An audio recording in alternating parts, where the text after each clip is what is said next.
This is WSVI Channel 8 News. The voice of the Virgin Islands. Starting now.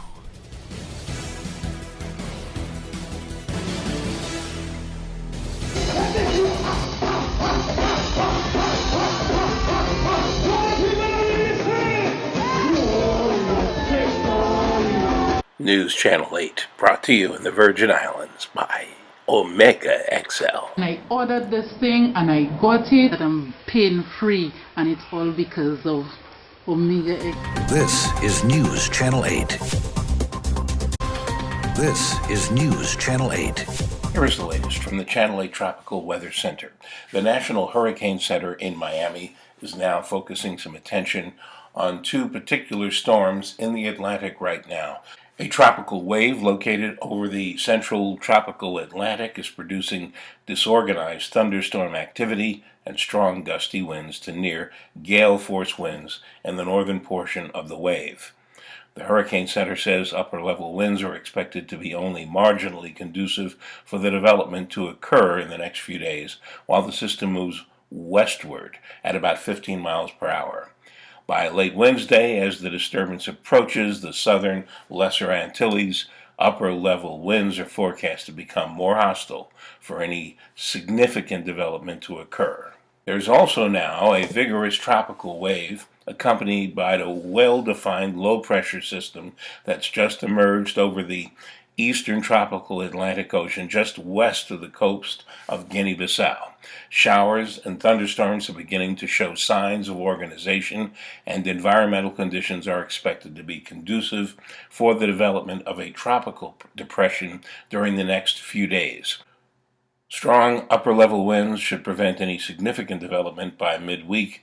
Interests in and around the Cabo Verde Islands should monitor progress of this system as they are doing in Miami at the National Hurricane Center. This is News Channel 8. Typhoon Hagibis made landfall in Japan Saturday evening, bringing heavy rain and violent winds resulting in injuries and deaths. Before the typhoon even reached land, it had already brought landslides and massive flooding throughout the country. Japan had also been hit with an earthquake earlier Saturday before the typhoon made landfall. Measuring at a magnitude of 5.7, it hit just off the coast near Tokyo. Multiple regions were issued evacuation advisories throughout the day, and local governments reportedly ordered more than 6 million to leave their homes. Media reports say the storm had left at least 100 people injured, 19 missing and 33 dead. According to Kyodo News, 27,000 members of Japan's self-defense forces have been dispatched to help with rescue operations. Prime Minister Abe Shinzo convened an emergency meeting in response to the typhoon and offered sympathy to all those impacted by Typhoon Hagibis. This is News Channel 8. October is a very special month for the VIDE because it is the time of year we select our District Teachers of the Year. We have outstanding finalists in each district who have demonstrated excellence in the teaching profession. Hi, I'm Dr. Simradi Brown, Deputy Superintendent for the St. Thomas St. John District. On behalf of the Office of the Insular Superintendent, I would like to thank the 4 nominees for Teacher of the Year 2020. Our nominees are Mark Joseph Tsai from Bertha Seba Shelter Middle School, Michael Rose Ravalier from Ivana Eudora Ken High School, Faith Malver from Joseph Sibley Elementary School, and Ayambikisi Richardson from Charlotte Amalia High School. In the words of an anonymous author, to teach is to touch a life forever. And you have touched the lives of our children in these beautiful Virgin Islands, and I thank you for your service. The St. Croix Teacher of the Year program recognizes outstanding educators who continue to display their passion and commitment for student learning and student achievement. This year, the Superintendent's Office received 12 applications for the District Teacher of the Year. Of those 12 applications, 4 were selected as finalists: Jordan Albany, Zara O'Reilly Bates, Erica Hansen, and Joanne Lewis. Congratulations to each one of you. You are all well deserving of this recognition. The winner of the St. Thomas St. John District will be selected on October 6th. and the winner of the St. Croix district will be selected on October 16th. On behalf of the entire VIDE family, I ask for your continued support, and I hope you tune into our November report because we will be announcing the 2020 Teacher of the Year winners from both school districts. Teachers, keep up the good work, and thanks so much for being an educator in the Virgin Islands. This is News Channel 8. There are things you just want more of, like cat videos, your favorite series, vacations, delicious subs. That's why Subway brings you new 2 for $10 footlongs.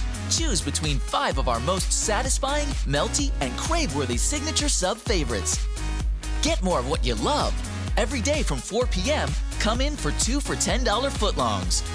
Make it what you want, only at Subway USVI restaurants. Chevy's the only brand to earn J.D. Power Dependability Awards across cars, trucks, and SUVs 4 years in a row. Since more than 32,000 real people, just like me, and me, took the survey that decided these awards. It was only right that you hear the good news from real people like us. Current competitive owners can get $4,750 total cash allowance on most Equinox models. Find new roads at your local Chevy dealer. Was that an earthquake? No. What do you do if there's an earthquake? Drop, cover, and hold on. What does that mean?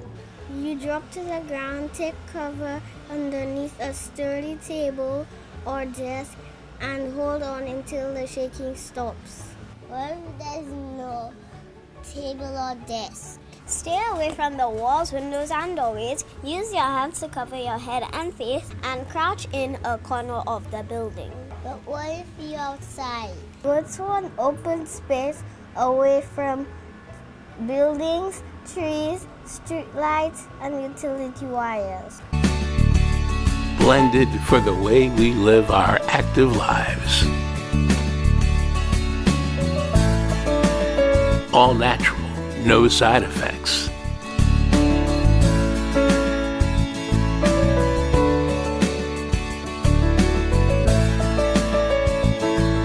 Delivered right to your door anywhere in the Virgin Islands. 1-800-852-3780. This is News Channel 8. You know, a couple of years ago, I went to the British Virgin Islands. And I love I'm particularly proud of being an American citizen. I love to wear my every day. But there's something to be said for the drive and the entrepreneurial spirit of that place.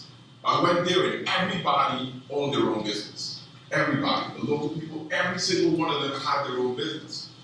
And I walked away from that with this feeling that that's what we have to build. We have to build a culture of entrepreneurism. And I remember Jory, when I was chair, Marjorie Roberts, when I was chair of the Economic Development Authority for 8 years, she used to tell me, what we need to attract are serial entrepreneurs. And I said, serial entrepreneurs, what's that? She said, these are people that can't help themselves but open new businesses. They're always opening new businesses. And about 5 years ago, another close friend of mine told me, you're coming to the end of your term, I forbid you to work for anyone for at least 6 months. And I was like, what? He's like, listen, you work for people all your life, you're not gonna work for anyone for 6 months. And if after that you still wanna work for somebody, well then you can do what you want. So at the time I was like, you know what? Let's take a chance. Not remembering that, I had a mortgage, hated private school, wanted to way to college. So I just took that leap. And I think everyone who serves at high levels of government should take that leap. It's a different kind of feeling to know that you're they're saying, hey, I'm still not used to that. It's like, oh, my money in my bank account automatically. This is a different kind of feeling when you wake up in a cold sweat at 4 a.m. and know that $20,000 college payment is due, and you don't have it. It's a different feeling when market is doing. You gotta like go out there and grind every day. You get a different understanding of what government holidays mean. You know, they used to mean to me a day to chill out, cool out, watch some football, cool out, kick back, cook up. But when you're an entrepreneur, that's a whole day I can't make money. That's a whole day people are going out to buy lunch and buy gas and they're doing other things. That's a different understanding you get when you live like that. And then you understand what risk is. You know, you have to take risks. You know, we've had a government that was very conservative for a long time. You know, on the board of the EDA where we give out benefits all the time, people say, oh, well, we're giving away all of these things. We're not giving away anything. We don't have anything. You see, during that talk last night about the 70s and how much growth we had, tripling the population and the Virgin Islands coming into the industrial age. So we were able to keep people out and be protectionist about what we have. This is what we have. But slowly, surely, all the things that we had to fence around disappeared. Distillation disappeared. We used to have Southern Comfort, Brugal, and Cruiser Rum. That disappeared. We used to have manufacturing and textiles. We used to make suits here in the Virgin Islands. That disappeared. We had pharmaceuticals. That disappeared. You know, so you probably have a growing tourism market. You look like that out. We had an aluminum plant. That disappeared. So slowly but slowly, all these things disappeared. And then we had this big fence around. Not much. Now is the time when we take down the fence. When we take out the regulation that's stopping business from flowing. When we understand that we have to leverage what we have to build the Virgin Islands we want. When we know that we have to look for new people and new recruits from all over the world to once again start building the Virgin Islands. And to do that, we need the infrastructure, but most importantly, we need the mindset with talent who will continue to make that entrepreneurship a way of life, who will infect and invest and virally go out and make our young people think about building companies. But it's that risk that you have to take to trust to take that first step. It's a risk that you have to take that when the radio comes on and you're hearing all the people complain about, let me see money, you know what, that's money, I'm running away with it, to say no. No, that money wasn't here before. It's a risk to say, yes, the Virgin Islands, Anthony says, we roll out a warm welcome for one and all. Once again, we want to build this economy. And we understand that it's like putting water in a pump that's kind of not working right. You got to prime it and you got to keep it going until it starts that good chugging along. And then we could talk about how we're going to put up the fence again. Because once we make this place to the potential it has, everyone will want to come here.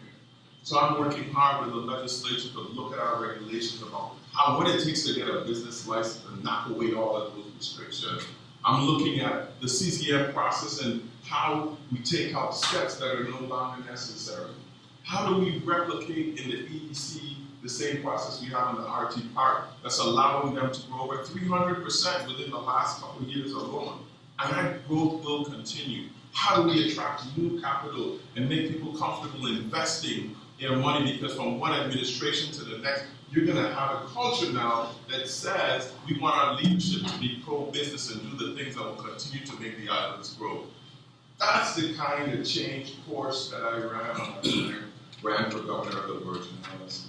And it's the kind of attitude that I want to make sure that we get. So when we raise a generation of entrepreneurs, whether through our what we say and what we do and the actions of government and the policy we're creating, that's perpetual. That will outlast the Brian Roach administration or whoever comes next. Invested in things like Junior Achievement, my nonprofit that I ran for 4 years. You can see the brightness in the eyes of young Virgin Islands children. And you can see the goodwill of the EDC companies and the RT Park companies that want to give back to us, but want to make sure that their money is spent the right way. Today, I tell you, this is a community that you want to be a part of. So when you live in Miami, Chicago, New York, New Orleans, you can spend your money every day But you may never see the impact of it. When you spend your money in the Virgin Islands, whether it's supporting the majorettes or helping a Boy Scout go on Jamboree or whatever it is, that return comes back so quickly. You get to see that kid graduate from high school, come back from college, take part in the community. You see them get married, you see their kids. And it all happens in a matter of 10, 12 years. You see the impact of your dollar moving. And you get embraced by a community that wants you to be a part of it, that makes you accountable for every single thing. That's the kind of community that we're building, the business environment that we're pushing. And we want you to be a part of it. You trust that together we can build that here in the Virgin Islands. So whether you're here for technology, manufacturing, financial services, you have a government that supports you, that facilitates you being able to make more money, that makes it a tax system that's built on incentives, that allows you to take your capital that you would have paid in taxes and reinvest it in your business. This is News Channel 8. Greetings. I am Desiree Smith, Chief Information Officer in the Department of Information and Public Relations, and I am pleased to welcome His Excellency the Governor, Augustus J.U. Jasper, to share about his portfolio so that we all can get greater clarity on his role as Governor in the Virgin Islands. Your Excellency, welcome. Thank you very much. First, why does the territory need an office of the governor or the governor, and how does the governor support the needs of the territory? Yes, thank you. So the role of the governor really stems from the Constitution, the basis of how the territory has decided it wants to be. As a British territory, it's chosen to have Her Majesty the Queen as head of state, and a constitution that places a modern partnership in terms of running the territory. That modern partnership I see in a way, it's a bit like a four-legged table, that there's different aspects to each of those legs. There's the role of the governor, myself, set out in the constitution. There's the role of the elected government, led by obviously the Premier and his ministers. Then there's the public service and the core institutions, and there's also the United Kingdom. It all works as a modern partnership, and like a table, if any of those legs are wobbly in any way or not all working together in partnership, then that's a wobbly table. So the Constitution places the governor as constitutionally the head of government, but working very much in partnership with all of those elements that make a success for the territory. Oh, that's interesting. So the responsibilities of the governor are what? The actual outworking that the governor takes care of? Yes. So in the Constitution, the governor's role is to be Her Majesty's representative. That's the first part. That is Her Majesty as the head of state of the territory of the British Virgin Islands. The governor is constitutionally the head of government. Now, the aim and the approach, and always has been for each constitutional review, has to be to increase the self-determination of the territory, and the governor to support that along each way. So as constitutionally head of government, many of the areas of day-to-day business of government are then devolved to the elected ministers, be that the Premier or the portfolios. Some of those areas, what in the Constitution are called Section 60 areas, are areas that are not devolved and stay the responsibility of the governor. Those include internal security, things like the police, shared responsibility on the prisons. It includes external affairs, or there are certain areas where those are devolved to the Premier for Caribbean and regional issues. Administration of the public service as well, in terms of all of the public servants that we have in the territory. Good governance and the rule of law, so administration of the courts as a core part of that as well. So some of the core principles of areas which are deliberately non-political, and we have a system where the public service serves the government, the elected government of the day, delivers the policies of the day, but as an impartial, non-political public service. And the governor has a role across all areas of government in partnership, and then some of those are specifically constitutionally sort of responsibilities as set out. So what does it mean then for you to have oversight of the courts, for example, as one of those roles that the governor maintains? Yes. So some of those roles that the governor maintains are quite hands-on. Some are where actually the role of the governor is to support the institutions. So the courts are obviously, judicial decisions are independent. The courts operate rightly so with no interference in the decisions of the court. But the administration and ensuring that there is fair, transparent, effective justice in the territory is something that is important for me. Now, I discharge that duties by the various different institutions, be that the appointment of judges, which goes through advice of what's called the JLSC, the Judicial and Legal Services Council, and the Eastern Caribbean Supreme Court supports that. The Director of Public Prosecutions, for example, who heads up the prosecutorial side, the Attorney General as the government's chief lawyer, the police, and the police commissioner reporting to me, but again the police commissioner is operationally independent. So there is the governor would and can't and never should tell the police who to arrest or how to run an operation. That's how the police should do. Similarly, I would never tell a judge what a sentence should be, or no one should. That's for them, on the basis of what happens in the court for the judge or the jury to decide. But the administration of those areas means how do we make sure they are efficient, effective, fair, transparent, and operate to the rule of law. Some of the areas that the governor is responsible for are more hands-on or have been more hands-on. Disaster management is one of those which, in my time here, has been more hands-on than anyone would have ever prayed for because of the experience that we had. But all of it is about a partnership across all of those different areas that make BVI such a success. This is News Channel 8. This is the nimble Chevy Trax, the versatile Chevy Equinox, the stylish all-new Chevy Blazer, and the roomy Chevy Traverse with seating for up to 8. The Chevy family of SUVs. No matter what you're looking for in an SUV, Chevy's got you covered. Get $3,500 total cash allowance on all 2019 Trax models. Find new roads at your local Chevy dealer. There are things you just want more of, like cat videos, your favorite series, vacations, delicious subs. That's why Subway brings you new 2 for $10 footlongs. Choose between 5 of our most satisfying, melty, and crave-worthy signature sub favorites. Get more of what you love. Every day from 4 p.m., come in for 2 for $10 footlongs. Make it what you want, only at Subway USVI restaurants. We now have Omega XL. You don't need to suffer anymore. The natural anti-inflammatory power that is packed into the green lip mussel is so amazing that back in the 60s, even NASA researched it, searching for nutritional and medical benefits for astronauts. Omega XL will help your pain, and you can live the life you deserve. Omega-3 fatty acids are essential because the human body needs them for many functions, from building healthy cells to maintaining brain and nerve functions. Green lip mussels are rich in EPA and DHA-free fatty acids, which are needed to fight pain and inflammation. Omega XL is a pure, potent, and highly concentrated anti-inflammatory in a small, easy-to-swallow capsule. You don't need to suffer anymore. Omega XL will help your pain, and you can live the life you deserve.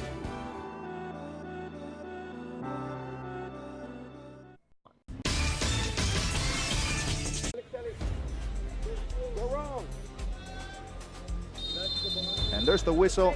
The ball on the right side. The cross looks like a good one. The shot that goes over the bar, but the first opportunity.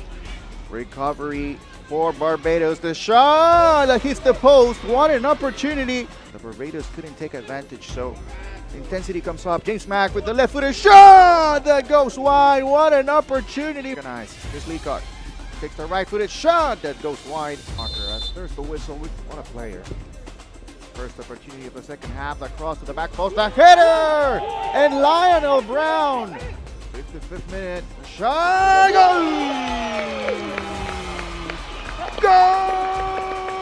Goal! The ball inside the box. James Mack with the shot. Primus. And that's it. There's the whistle. It's a 1-0 win.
News Channel 8, brought to you in the Virgin Islands by Omega XL. I ordered this thing and I got it, and I'm pain free, and it's all because of Omega XL.